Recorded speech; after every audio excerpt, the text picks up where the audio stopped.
mean, I got a new record out, so yeah, I mean, we've been doing some press, sure.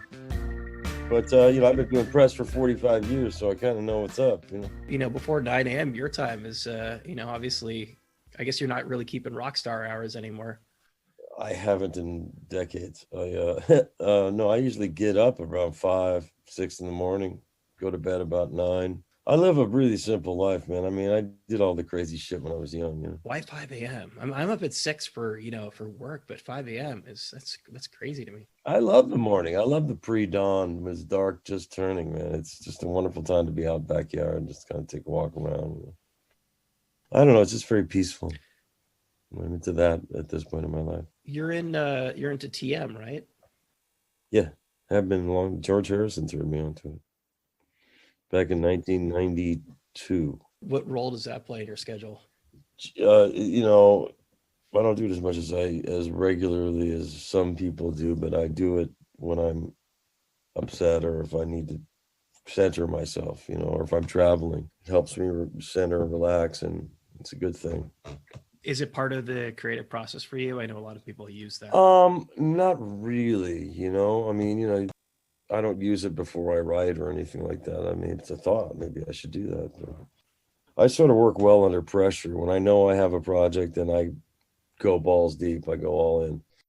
And before that, then I'm kind of lazy, you know. Like I didn't have any music written a month before we went in the studio. I just picked a couple of the cover tunes I wanted to do because that created the attitude of the era that I wanted to go from, which is the early 70s.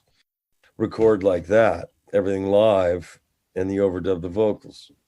So we did a song a day, and that's what we did. We'd run the chart once, we'd record it. Second take was it for the whole record, and then we did a couple small overdubs. I recorded the vocals at night. Next song. We did that for 8 days in a row, and then we mixed it, and we did it right before the lockdown, so we could do it without, you know, a hazmat suit on and shit.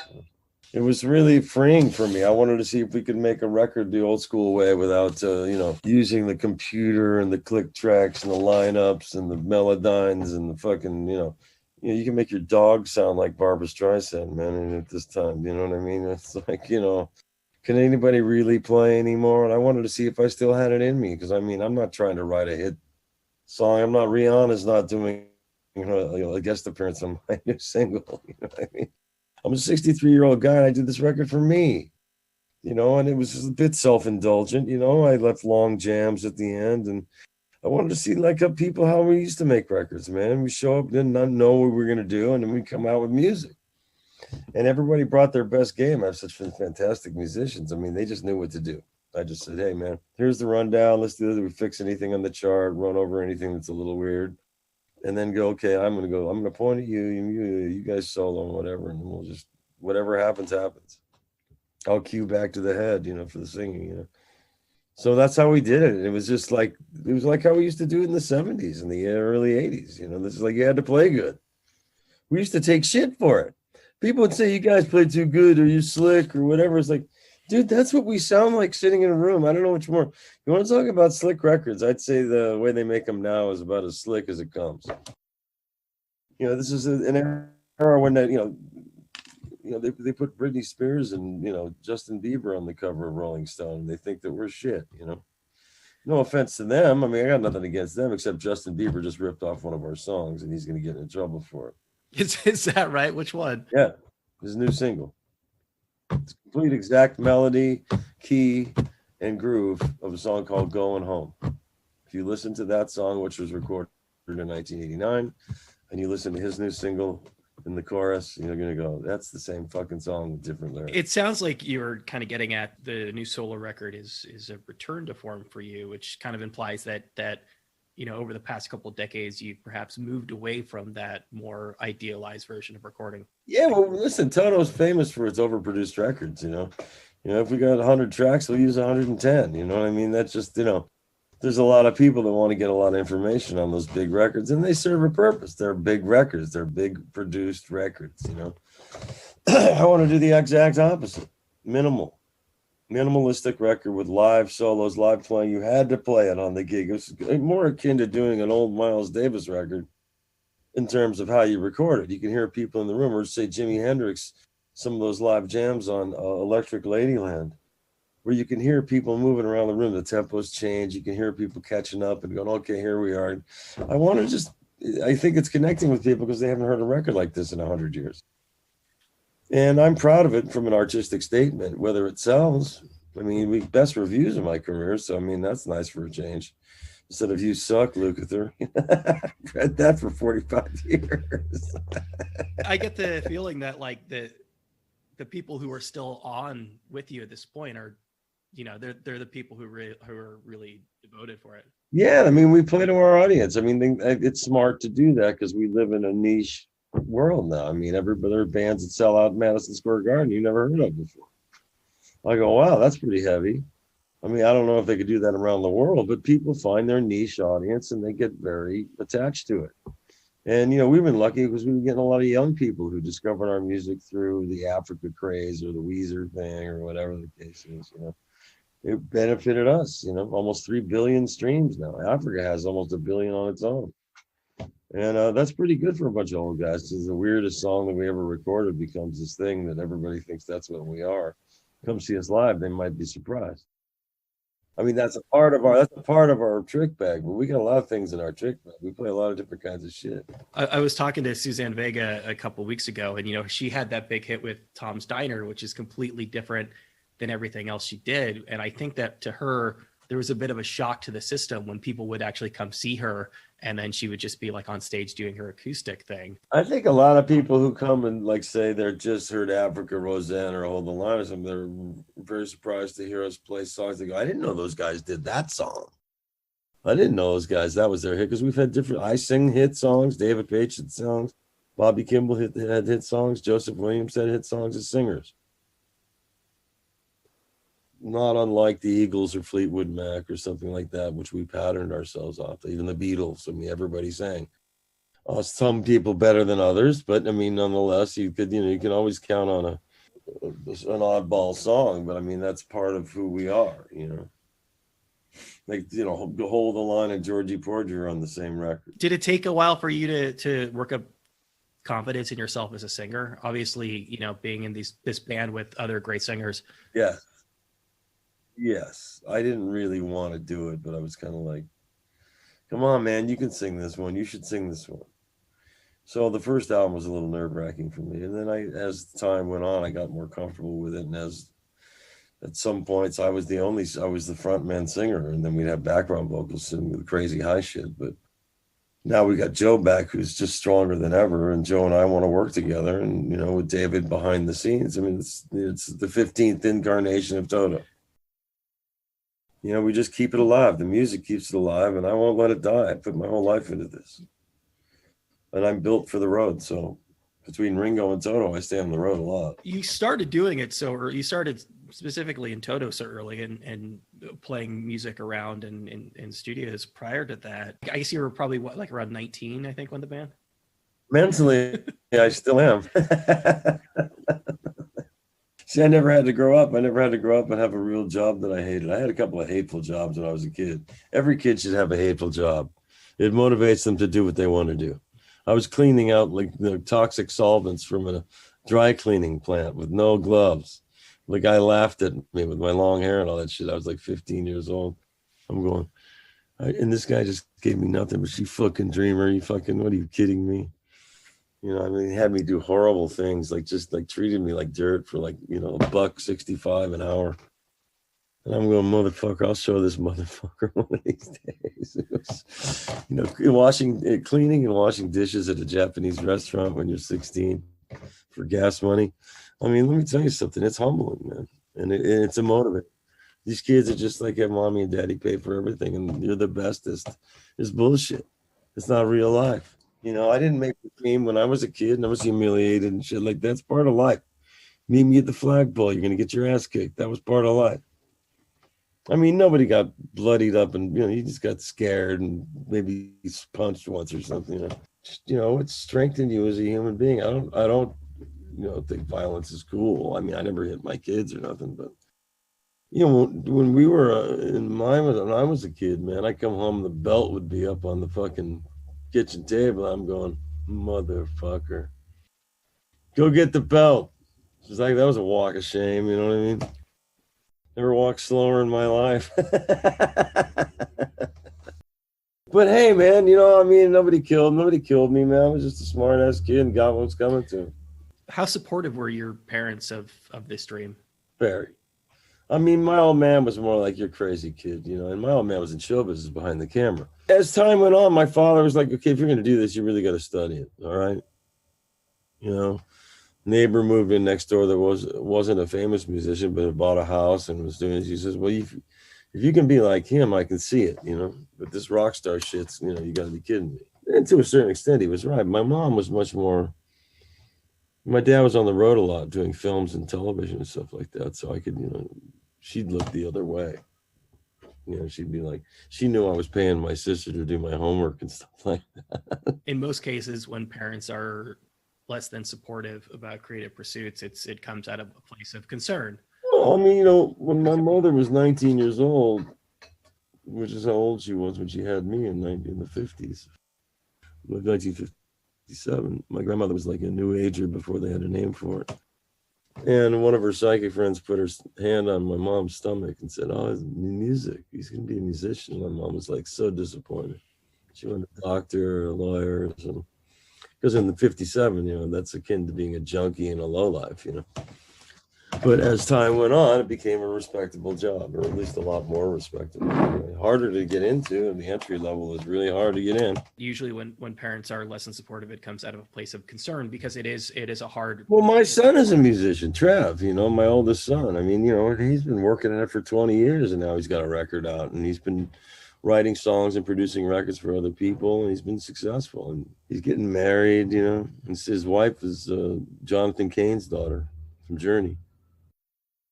So Jan Wenner's ball bag is about ready to explode at the thought of a Toto Journey baby.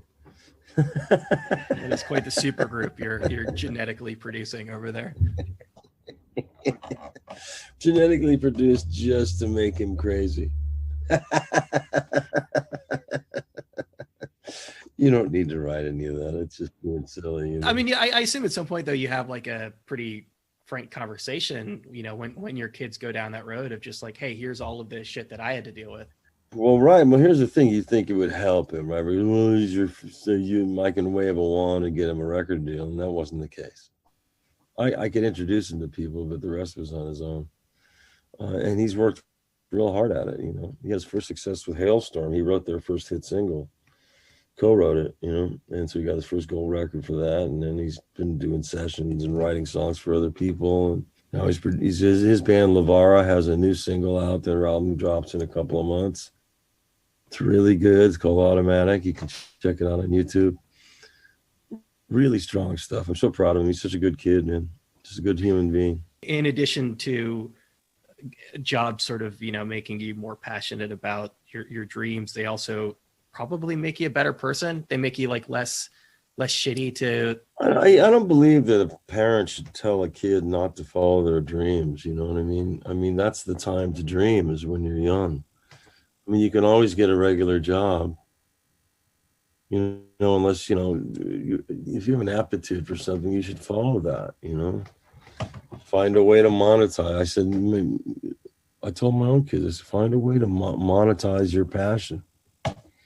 And then you'll never have to work a day in your life. But the fact that he's doing that without, you know, some built-in support, I think probably makes him all the more passionate. Well, he gets my support, but I mean, he can support himself. That's the thing. I mean, if you can support yourself doing this, then great, you know. And his wife or his fiance is working, so they have a dual income, so it works. And they can rent out a place underneath their house, which is a big place. So I mean, you know, he's got it going on, you know, and he's got some action going. The single's starting to take off, so I hope it for him. I have 3 other kids, and nobody's gotten the bug aside from him, you know. In the early days for you, how did you work up confidence in your own ability? Because you were like kind of, you know, out of the frying pan into the fire as far as like playing with some of the best studio musicians in the world. Well, fear has a great deal to do with motivation. Fear of failure. You had to bring it, man. So the pressure on me, you had to be able to take the pressure and deliver with the red light going. Everybody's staring at you going, you better play something good. It wasn't like all the notes are written out. And if I had to play with another guitar player, I had to play with something complementary. So you had to make all these split decisions on the spot.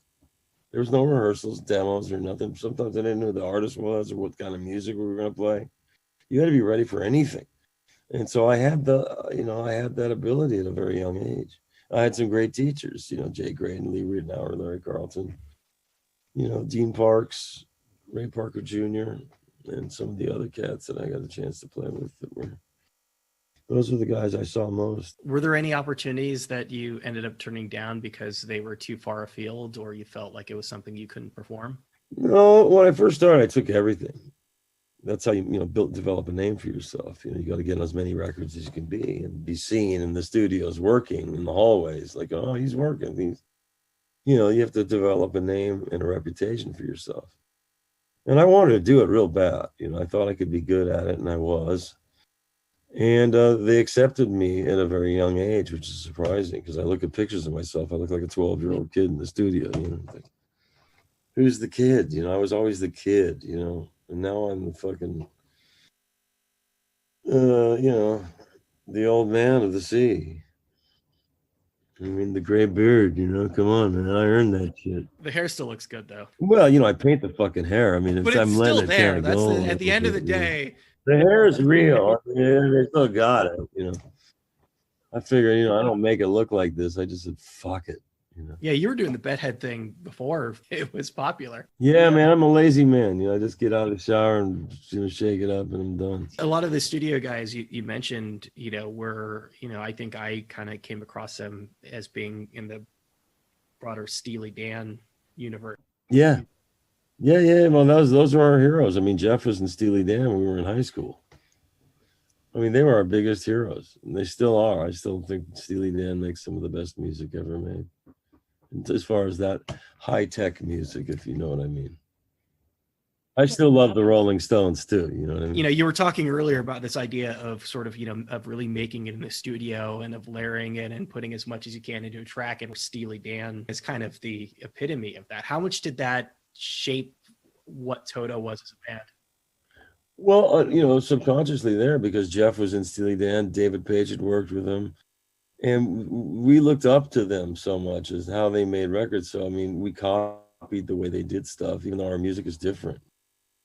There's some stuff that we played and some stuff that I recorded on my solo albums that were like Steely Dan tribute songs, because I love them so much. I mean, from the early, simpler stuff to the most, detailed, perfect records, like, listen to Asia or the Gaucho, and you go, these are perfect albums. You can't say anything.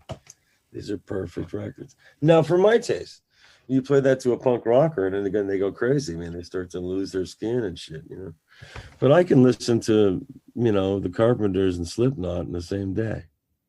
I'm not a musical snob. I mean, I love, if something's intense and powerful and heavy, I love it. If something's pretty and a nice pop song, I can listen to that. What's wrong with that? I had to be ready for that as a session player, so I learned to love your work. You alluded earlier to, I guess, some of the criticism around the studio perfection. Yeah, I find that very, very humorous, especially now, the way they review records that are made with a laptop and a celebrity. Yeah, we were the worst band ever. Okay, man, whatever you say. 45 years later, we're still here, whether you like it or not. When something like punk does come along, and obviously it changes a lot of how... Well, it doesn't affect us. I mean, man, that's what was wrong when we came out, because, they put us against punk. That's like chocolate and garlic. Both taste good, but not together. We're not the same thing.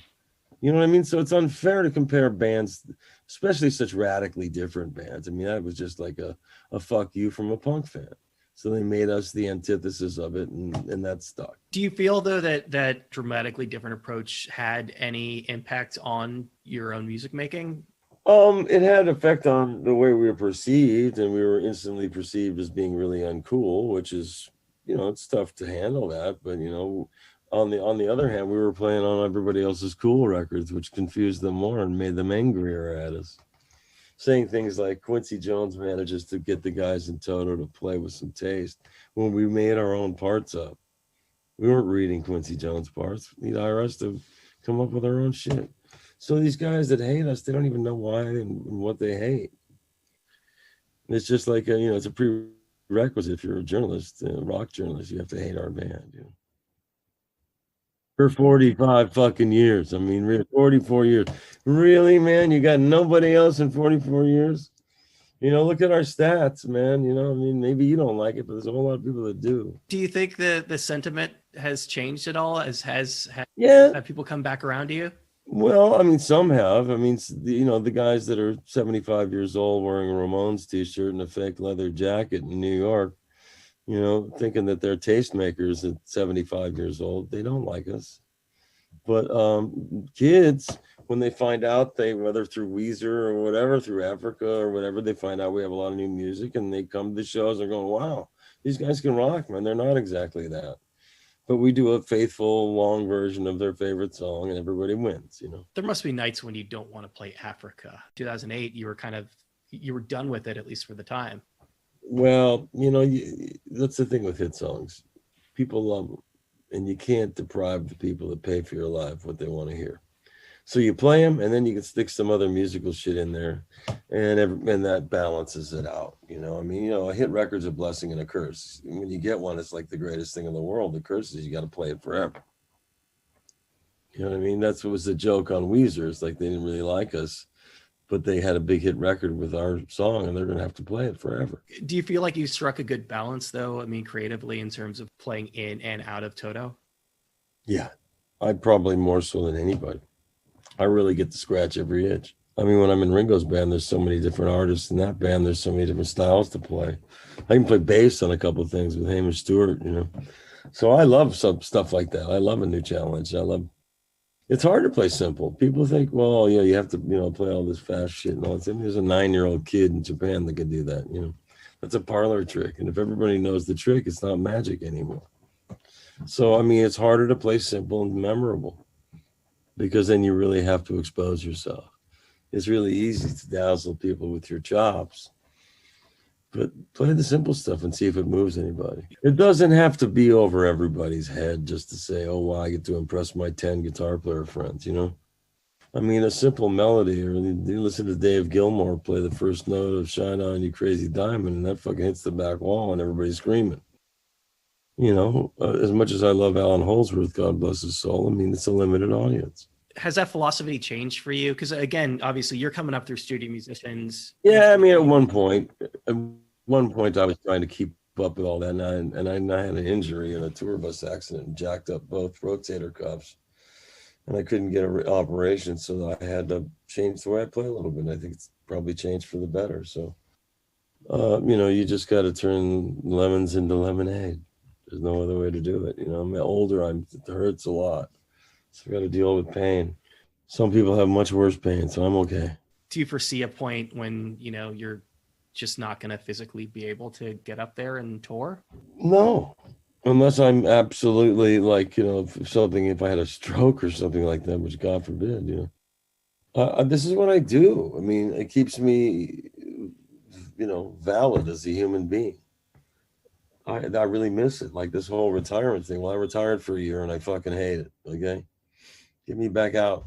We may have to sit here for another year. That's hard to take. I got a taste of retirement. I don't like it. What is it that keeps you coming back to the band specifically every time, somebody retires from the bands, or you've obviously unfortunately lost some people? Because I've been working on it since I was 19. I always believed in it, man. I mean, as much shit as we took, I said, well, in the end, we're going to get the last laugh. I just never gave up, and was keeping the wheels on the bus when the wheels were falling off. And then we had the resurgence, and it was like the greatest payback ever, and then it hit a wall when everybody started infighting and suing and shit like that, and then people not getting along, and got to put that version to bed. There's been 15 versions. So, I mean, Joe and I knew we were going to work together. So with David joining our forces and owning 50% of the name, then he said, well, let's fucking use the name. And the agents and the promoters were like, yeah. As long as you and Joe are in front and you're playing hits and doing what you do, it'll be fine. They've accepted every other version. There's tribute bands. Why shouldn't I do it? Why shouldn't Joe do it? He was on multi-platinum records. He's been singing with us for the last 11 years, killing it. And he's my best pal, and he's the only guy I've actually physically seen during the lockdown because he lives right down the street alone. And we made a pact because he's got a grandson and I've got my son, so we don't lie and we don't see other people. I talk to a lot of bands, and I get the feeling that there's no better recipe for building up anger between people than throwing them into a band and making them tour across the country and across the world. I mean, you know, a lot of shit's going to come out. Oh yeah, oh no, it can get really, really stressful, man. You know, to the point of people in the front lounge, people in the back lounge. You know, I mean, it's like, you know, it can get a little bit. At a certain point in your life, though, you know, especially when you've lost people, you must realize that it's not worth hanging on to that bullshit, and it's worth making the amends where you can. Well, yeah, unless the bullshit becomes so toxic that you just have to leave it. You try to fix it, and after you've tried, sometimes you gotta let it go, man. It's like a marriage gone wrong. You know, you want it to work, but sometimes you don't. It's better if you don't. Do you get the sense that you could have been happy or content had you primarily just stayed a studio musician, had Toto not taken off? No, because there's only a certain amount of shelf life for a studio musician before they want somebody else, somebody new and fresh, you know? You get about 10, 15 years into that, it's time to move on. Now, there are guys that do television and film that do just read the dots, and they can have a job for life, because that's a very hard job, and it's a very tedious. And I always just wanted to make records, you know what I mean? And make my own music. So I've always been able to do both, but you know, like I haven't done sessions per se. Maybe I'll guest on something, you know, once a year or something like that. But I mean, I used to do 20, 25 sessions a week, you know, so that was a long time ago, and it was a lot of fun. Some of the best times of my life. But you know, I'm older now. I want to make room for other guys, let other guys get a shot. And I had mine. And I want to make my own music and not work so hard. You know, I mean, I've basically been a road guy for the last 12 years, you know, on the road 220 days or more every year. To not do anything is like running into a brick wall at 1,000 miles an hour. It's like, okay, thank God I saved money, so I'm not going to lose my house. But on the other hand, it's like, you know, how many times can I comb the fucking property, you know? Walking around behind my gate going, I don't want to touch anybody or see anybody since March last year. I can't get the vaccine because I'm too old and too young. 63 years old. You know what I mean? It's like, okay. So I hide in my house until it's safe to go out. Have you found any opportunity though to write? I mean, I know you said you were motivated by kind of having an album over the horizon, but you have this downtime. Have you been playing around or? Yeah, I'm always playing, man. I practice every day. I mean, I'm not specifically writing for a project, but every time I sit down and play, I try to find new stuff. And if something's good, I record it on my iPhone tape recorder. And I always remember what it is. And then if it's time to write again, I got a whole bunch of motifs, you know, just little starts and riffs and stuff that I record if I come up with something good. You feel like you're still actively learning though? I got books all over the place, man. If you don't use it, you stagnate. I'm not trying to be the fastest gun in the West. I'm trying to find some new notes and a new way to do it, you know. And, you know, if you keep using your brain, you know, hopefully it doesn't fry. I mean, believe me, I tried to do that when I was young. You mean substances specifically? Well, you know, it was an innocent time and nobody really knew how bad it was. You know what I mean? Everybody was everywhere. I mean, you couldn't escape it. The gardener had it. You know, it's like ridiculous. And I was young and very, very, I absorbed what was going on around me. It's like, well, those guys are doing it, you know. But, you know, like that was so long ago, but it was just such a stupid thing to do, you know. Can you point to sort of a specific point in your life when you realize that like, oh, I can't keep partying for the rest of my life? Well, it started to hurt, man. You know, when you're young, it doesn't hurt. You know, you start, the decades start passing and you're in your late 40s and you're going, ouch, ouch. Eventually you got to call uncle, man. You know, I didn't have to go away anywhere. I just said, that's it.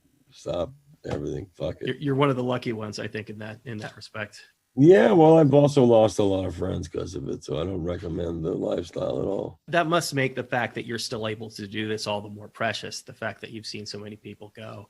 I'm losing some of my best friends every year. And that's hard. I mean, I lose people all the time, sure, but some of my best friends, that's a scary time when you realize, well, no, we're not bulletproof anymore. And any time, hey man, we found something, you know. I don't want to hear that. Nobody does. But you know, it goes down all around. It's like a roulette wheel. I'm waiting for the ball to do. Please, no. But anyway, okay, that's enough of that, right? Obviously, this past year is making you miss it all the more. Well, we're still working on projects, you know, we're still doing stuff, you know, trying to do what we can. Where do you fall in the yacht rock thing? Are you just like completely against that as a No, man, I gotta laugh at it. Come on, I gotta make friends with that shit. I mean, that just happened to be like every session I ever did falls under that umbrella. So the joke is like that we are the ultimate yacht rock, man, because we played on every record that we didn't know it was a name. It was just like I'm playing with Mike McDonald today. Cool. I'm playing with Kenny Loggins today, whatever. Those guys were top recording artists at the time. So we were just playing the gig, you know, and now they found a whole new pretty name for it. All I have to say is, where's my fucking yacht? And staff, and have it paid for. You know, that would be nice as a little, if I'm going to take all the shit about it, they might as well give me one. You know, I laugh at it because I love it. All the cartoon shows, all the shit. It's funny to me. I mean, I love being a South Park character. I love being a Family Guy character. That was the coolest thing ever. Are you kidding me? I laughed at the Justin Timberlake. I was just having to be watching the show. I thought, oh no, this is fucking fantastic. We were laughing. I called Paich. I said, turn it on 4. Turn it on now. And we laughed. Come on, how can you not laugh at yourself? It's an honor to be a part of pop culture, to be made fun of. It's when it's mean-spirited, you know what I mean? It's just, you know, it's a difference between making fun of you with a wink and another one when they're going like this, you know what I mean? It's a different feeling. I think the yacht rock thing is respectful. I know for a fact that Toto is the glue that holds yacht rock together. Hey, I guess, you know, whatever. We're part of something. I don't know what that is. You know, there are a lot of people like that music. You know, a lot of people make fun of it. So what can I tell you? You know, someday Metallica is going to be yacht rock too. You watch.